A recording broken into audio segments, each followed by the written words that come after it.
So back at the wine table, another tasting, another one of the little wine children, Lady Marmalade. I came upon this grower that grew some Vermentino.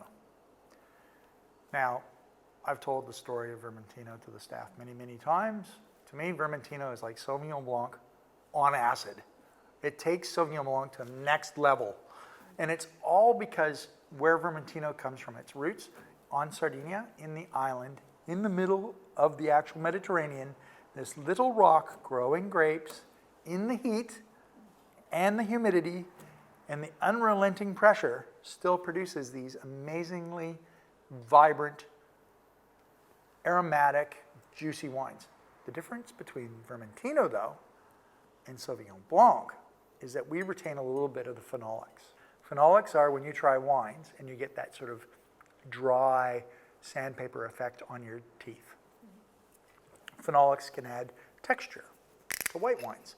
And what I've found over my life in this business is a lot of the white wines that are made around those countries from the Mediterranean, they actually use phenolics to an advantage within the winemaking. Whereas in the Northern European area, phenolics end up being bitter. They make the wine stick out and imbalanced. And I don't understand why. Is it climate? Is it structure? Is it history? Is it how they handle it? So I've been experimenting with it ourselves, trying to figure out what it is. So Vermentino in France is also known as Rollet. Rollet is a grape variety that is the basis of making Provence rosés. The way the name came about was when we decided to make it. My immediate way of describing Lady Marmalade is that it's just a sexy, sassy, vibrant glass of wine. When you put it in your mouth, you'll get it. The expression on your face is where I came up with that name. And it was around the time that Moulin Rouge was out. And it just reminded me of, you know, the song Lady Marmalade and Christina Aguilera. A bit of that sexy, raunchy attitude. And this wine has that. It's a bit raunchy on the palate. You got, when it's young like this, those phenolics are a bit grippy, but with time they emulgate into the wine and make a much bigger textural wine to drink. Oh, wow. It's got lime skin, lime oil. It's just that incredible lime. You can almost smell like it's going to be a bit sour, but it's not. It's not sour. It's got that lovely depth that you get out of Rose's Three Fruits Marmalade.